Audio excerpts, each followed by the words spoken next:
Hey, welcome to Fishing with Tim. Today is 5/29, 7:03 a.m. year 2020. Anyway, I went fishing. Yeah, took my special guest, which is Buddy, with me, and we went to Lake Kavanaugh. Yeah, and I got the video I'm working on. I'm doing some editing on it yet, so it should be out today.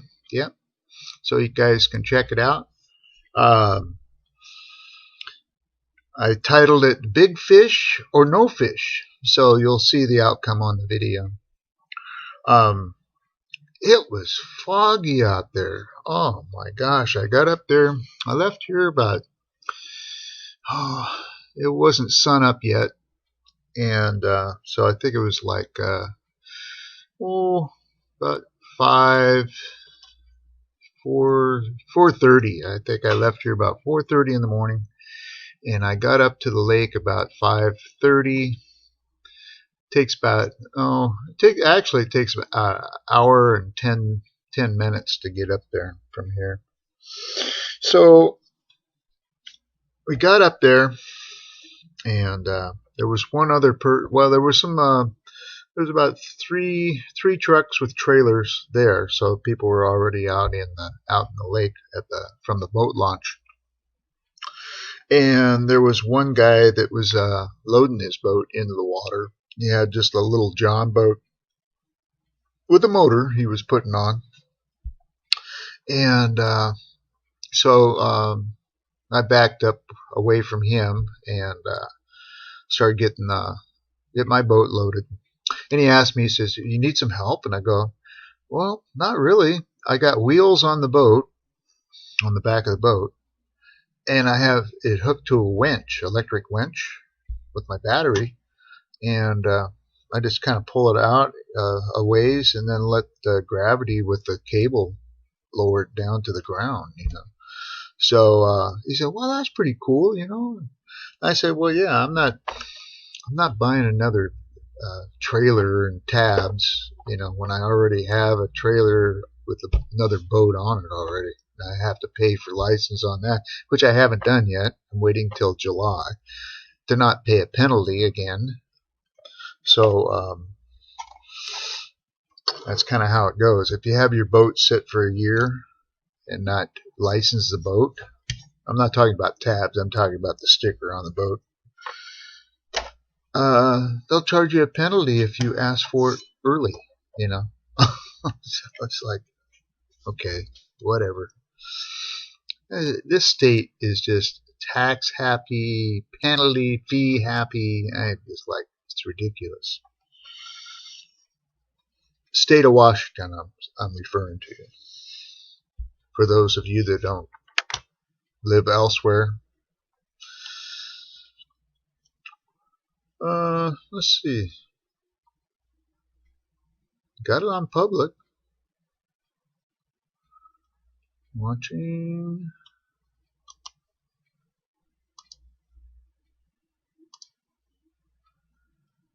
Okay. I'm just checking to see if anybody is on here yet. This is so early in the morning. It's like 7 in the morning here, Pacific time, and it's the only time I really have time to do this. So currently, I'm going to try to do it in my my mini shed, and I was going to do that this morning out there, and I went, nah, I'll just do it in my garage. It's warmer. Yeah. So anyway, coffee. Yes. I keep forgetting. I got to look this way because that's where my phone is, not here on my laptop. So yeah, we went fishing. You'll see the video. I don't want to spoil anything on that. So that'll be out today, probably around I don't know, before noon, possibly. We'll see. Anyway, fishing. Other than that, when I was a kid, 1969, my parents and my sister and my brother-in-law and my niece, they said, well, we're going to go camping for the 4th of July over at, I think it was around July, something. Maybe trying to remember when the 1969 launch was of the first moon landing. I think it was in July. Anyway, so we went camping over at Fish Lake over in eastern Washington. So we all went up to Fish Lake and got our, camping stuff all set up, and there was a big picnic table and all that. My brother-in-law had a Honda 50, I believe, trail bike, and he brought that with, and man, I just had a blast on that thing. I was driving all over because it's just dirt road. Well, it was back then. It probably still is. And just kind of going all over, having a great old time driving that thing. And then we went fishing, and the fishing was always good at Fish Lake. Caught nice size trout out of there, and the weather was nice. It wasn't super hot, but it was in the 80s. And we're up high, so there's a little bit of breeze, and so we're up there. We were camped by a river, but the lake was up a ways from us. So when we went fishing, we had to go up to the lake. So we were by the river camping, and he had a portable radio, and he put it out on the picnic table, and he said, being that he was in the military when he was younger. And I don't know if he was in World War II or the Korean War. I don't know. But anyway, he was a pilot. And so in the Air Force. So I'm trying to think. Was it the Air Force, or maybe he was a pilot for the Army, Maybe, no, it wasn't Navy. So it was either he was an Army pilot or Air Force pilot. I can't remember. So anyway, he pulled out the radio and he said, "We're going to listen to the landing of the astronauts on the moon." And I remember my mom going, "It ain't real. It's all fake." Okay. Whatever, Mom, she didn't believe any of that stuff, She didn't believe anybody could fly into space. She said, that's not real. Nah. So anyway, so we turned on the radio. My dad wanted to listen to it. He thought it was cool, And so we were listening to it, and it had everything right on the radio, giant leap for mankind, and all that, It's pretty cool. I think it was Walter Cronkite that was doing the announcing of it. It was, history is what it was, And so it was really cool. And so I remember that as clear as day, man. It was just unbelievable. That was a memorable fishing trip, that's for sure. I don't even remember what the fish were like after that, I do remember that Honda 50, though. Man, that was fun, I think I was only like, I don't know, 69. Jeez. I was in high school, 69. Huh. So I guess I went with my parents in high school on a camping trip. I can't picture myself doing that, but I guess I did. I was kind of independent by that age. I didn't want to go anywhere with my parents. So I did.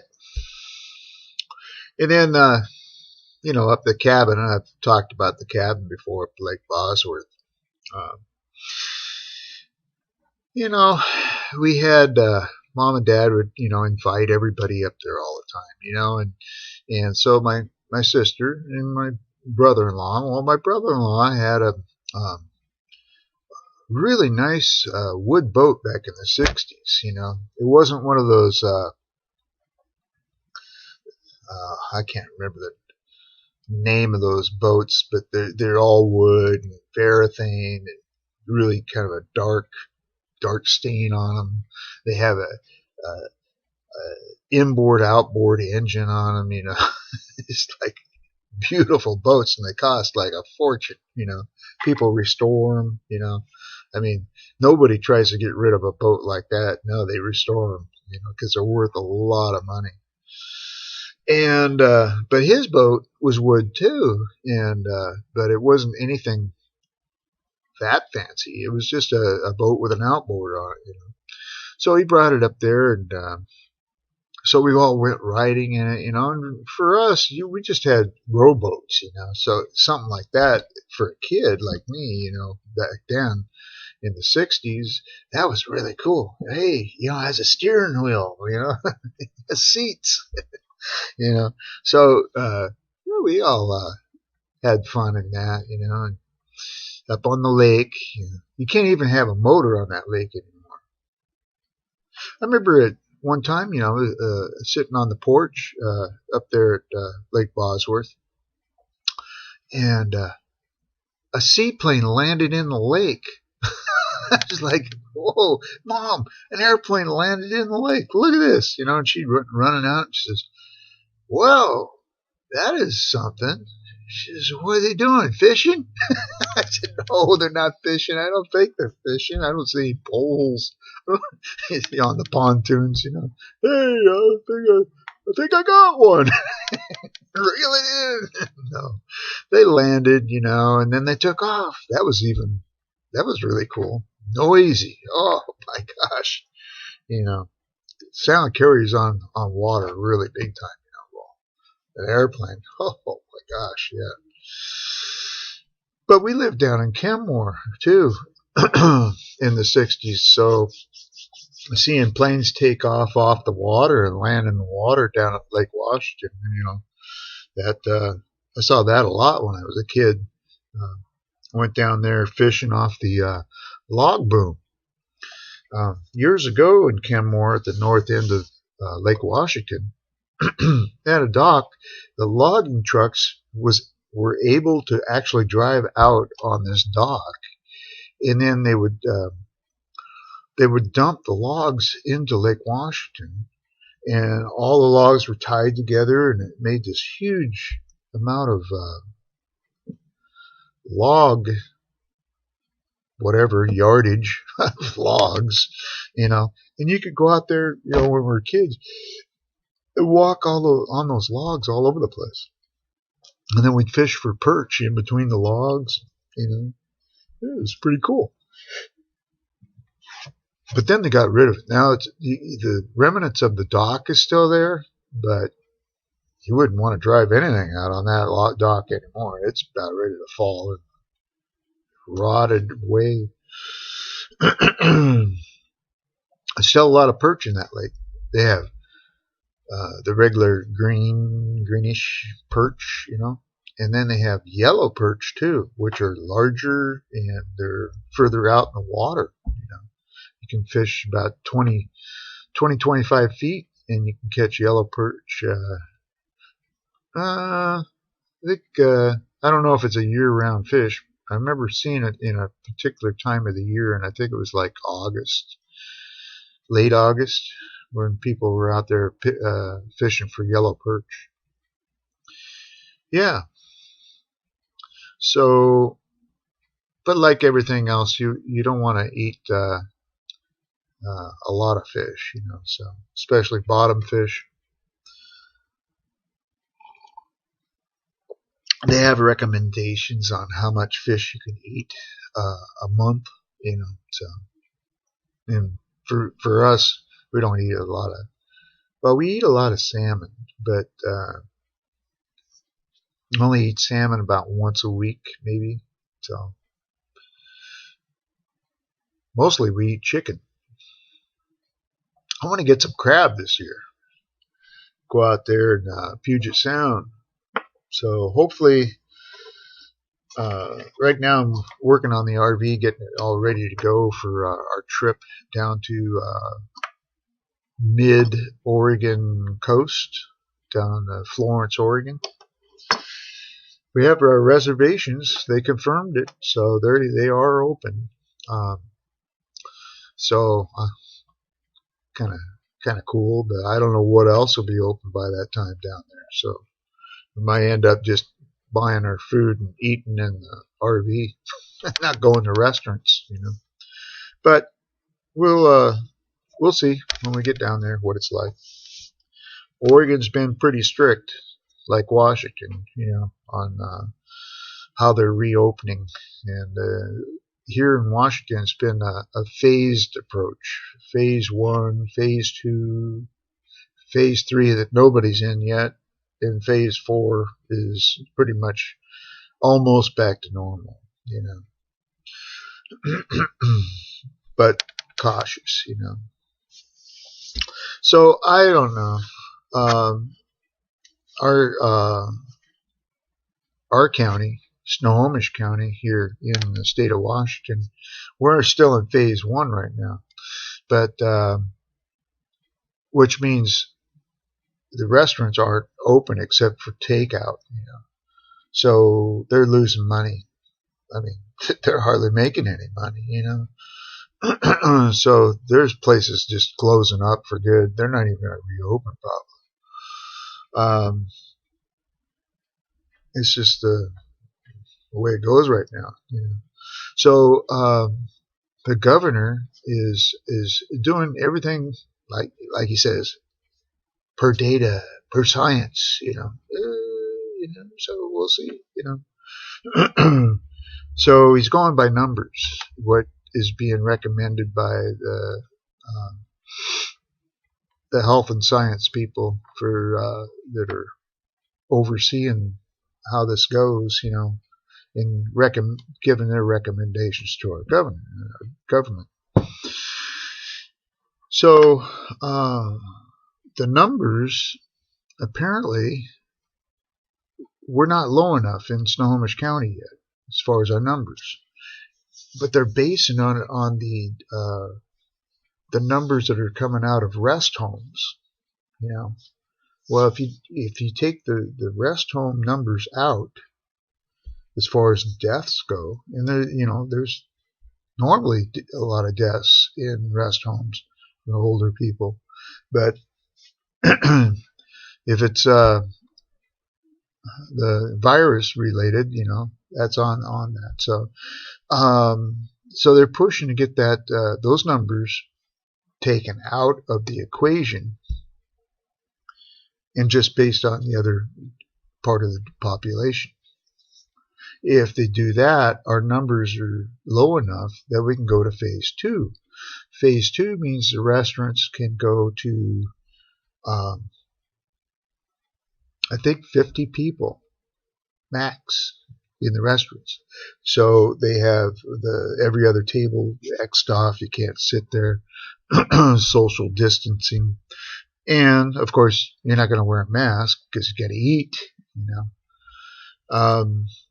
But if you're up close to people, now the restaurant workers that are coming up to each table, I believe they're going to be required to have masks on.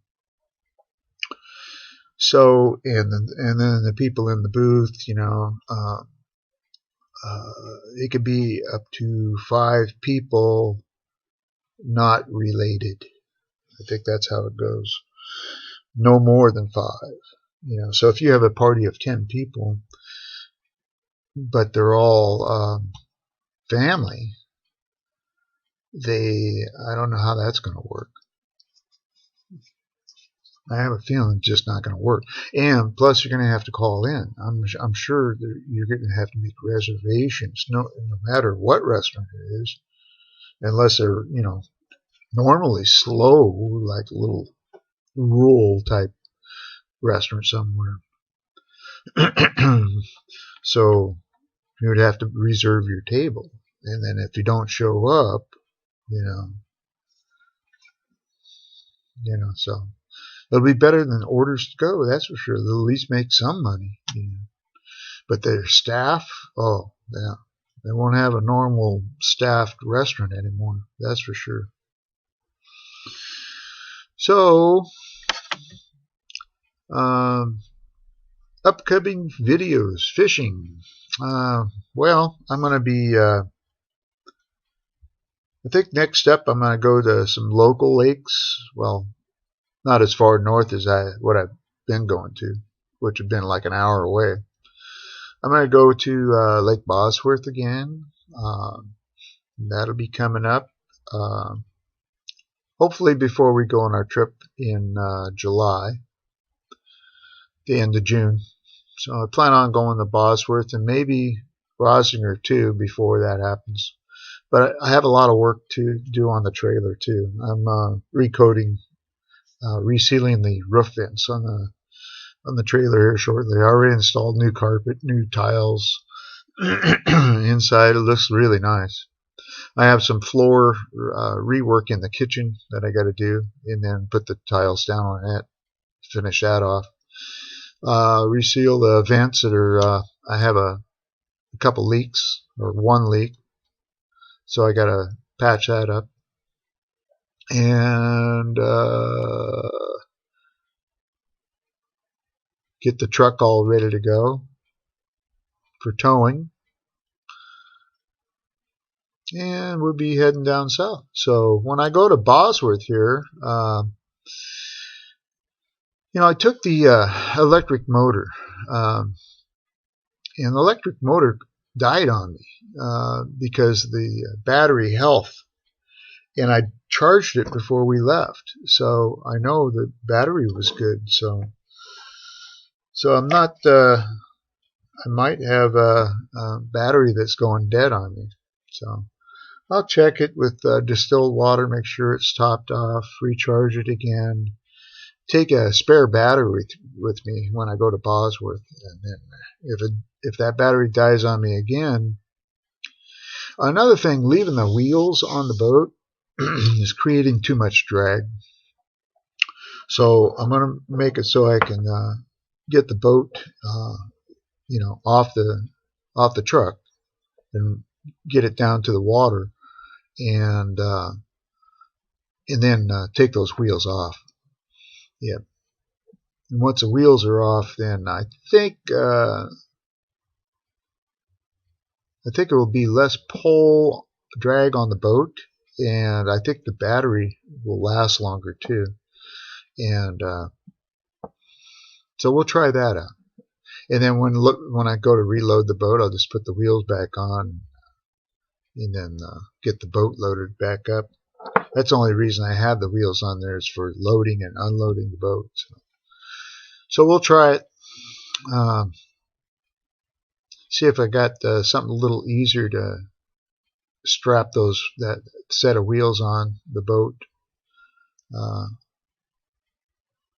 than the way I have it right now. The way I have it right now, it's more set up for leaving the wheels on when I'm driving, so they don't fall off. So if I make them removable when I'm driving too, then I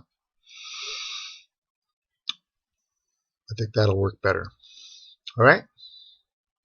So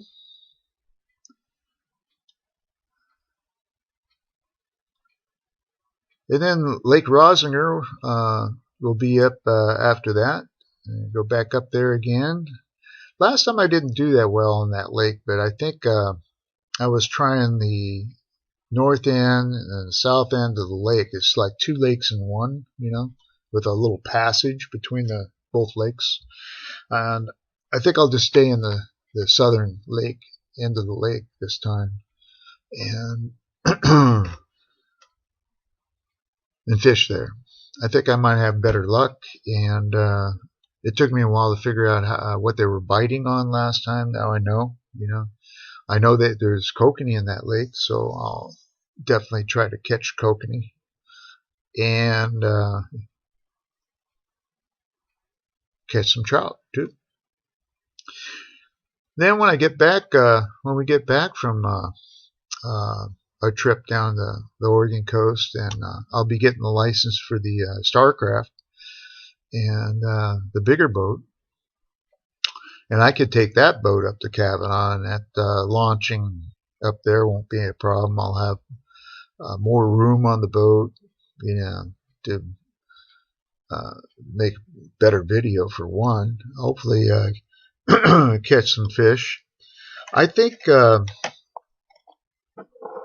water temperature was a little bit too cold that day, but we'll go over that on the video that I'm releasing today. All right. So stay tuned for that. Like I always say, please subscribe, leave comments, hit the notification bell, and give me a like. So until then, till our next get together, I'm gonna be doing some maybe fishing on our trip, and I probably will do maybe a live down there too, to show you what it looks like down there in the Florence, and show you. There should be fishermen out there, going in and out of the river there next to the ocean. So yeah, I think I'll do a live down there, as long as I got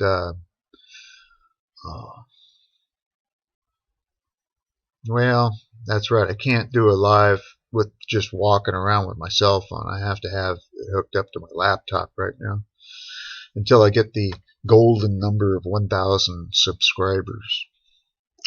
So I'll have to do a video and then load the video. That'll work. All right. So be watching for that.